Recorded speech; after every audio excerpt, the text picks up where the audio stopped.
Hi friends, இன்றைக்கி என்னென்னா watermelon வச்சு ஒரு கூட்டு பண்ண போகிறோம். வாட்டர்மெலனில் கூட்டா அப்படின்னு நீங்கள் யோசிக்கிறீங்களா?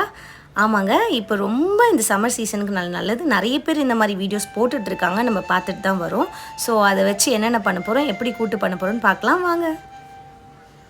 இப்போ நம்ம அந்த பீல் பண்ணி எடுத்துடலாம். அந்த மேலே இருக்கிற ஸ்கின்னை நல்லா பீல் பண்ணி எடுத்துட்டதுக்கப்புறம் இப்போ நம்ம அந்த ரெட் கலரும் நம்ம எடுத்துடலாம். நம்ம சாப்பிட்டதுக்கப்புறம் கொஞ்சம் அங்கங்கே இருக்கும், அதையும் எடுத்துக்கலாம். அது கம்ப்ளீட்டாக எடுக்கணுன்ற அவசியம் இல்லை, நம்ம நேச்சுரலாக நார்மலாக எடுத்தாலும் போதும். அந்தளவுக்கு அது ஸ்வீட்டும் கொடுக்காது.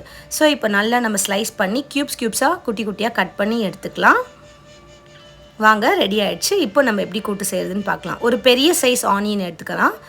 அந்த பெரிய சைஸ் ஆனியனை நல்லா குட்டியாக சாப் பண்ணி எடுத்துக்கோங்க.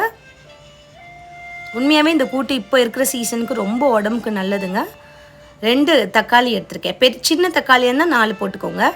அப்புறம் ஒரு பவுலில் துவரம் பருப்பு, தூர் தால் ப்ளஸ் இது ஒரு 1/2 கப் எடுத்திருக்கேன். கொஞ்சம் மூங் தால் எடுத்திருக்கேன், சிறுபருப்பு. இன்னும் கொஞ்சம் குளிர்ச்சியாக இருக்கட்டும் அப்படின்றதுக்காக. ஏன்னா அவருக்கு ரொம்ப சூடாக இருக்குது, ஹீட்டாக இருக்குதுன்னு சொன்னாங்க. ஸோ ஹஸ்பண்ட்காக வேண்டி நான் சிறுபருப்பும் ஆட் பண்ணியிருக்கேன். உங்களுக்கு வெறும் துவரம் பருப்பு வேணுனாலும் நீங்கள் ஆட் பண்ணி செய்யலாம். எதுனாலுமே நல்ல டேஸ்ட் கொடுக்கும். ஆனியன் ஆட் பண்ணிக்கலாம். அதுக்கப்புறமா தக்காளி ஆட் பண்ணிக்கலாம். நம்ம க்யூப்ஸாக கட் பண்ணி வச்சுருக்கிறதும் நம்ம ஆட் பண்ணிக்கலாம். கொஞ்சம் மஞ்சத்தூள் ஆட் பண்ணிக்கலாம். சீரகம், அதுக்கப்புறமா கொஞ்சம் பெருங்காயத்தூளும் ஆட் பண்ணிக்கிறோம்.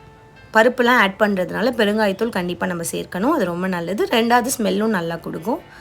அப்புறம் கறி லீவ்ஸ் ஆட் பண்ணியிருக்கோம். ஒரு 5லேருந்து 6 கிட்ட நம்ம பச்சை மிளகா ஆட் பண்ணியிருக்கோம். பிகாஸ் அது மட்டும் தான் நமக்கு இதில் காரம், வேறு எந்த காரமும் நம்ம ஆட் பண்ணல. அப்புறம் பூண்டு ஆட் பண்ணி நம்ம தண்ணி ஆட் பண்ணி நம்ம க்ளோஸ் பண்ணி லிட் பண்ணிட்டோம்.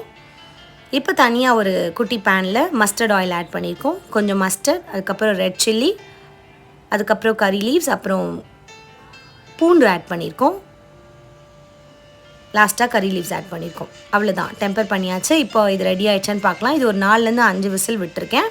ஸோ அவ்வளோதான், சூப்பராக வெந்துருச்சு. இங்கே தண்ணி நம்ம நிறைய ஊற்றல, கம்மியாக ஊற்றுனதுனால பக்காவாக அந்த கூட்டு பதம் நமக்கு வந்துடும். அதை மிக்ஸ் பண்ணிவிட்டு இப்போ நம்ம தாளித்து வச்சுருக்கிற இந்த கலவையை கொட்டிடலாம். வேணும்னா நம்ம நெய் ஆட் பண்ணிக்கலாம். கண்டிப்பாக இந்த டைமில் சால்ட் டெஸ்ட் பண்ணி சால்ட் ஆட் பண்ணிக்கோங்க. கொரியாண்டரும் நம்ம கார்னிஷ் பண்ணிக்கலாம்.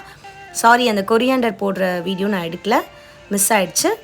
நீங்கள் கார்னிஷ் பண்ணி ஆட் பண்ணிக்கோங்க. அவ்வளோதான், உங்களுக்காக ஒரு சூப்பரான வாட்டர்மெலன் வச்சு அந்த தோல் வச்சு ஒரு கூட்டு பண்ணியாச்சு. கண்டிப்பாக இந்த சம்மர் சீசன் ட்ரை பண்ணுங்கள். மறக்காமல் சப்ஸ்கிரைப்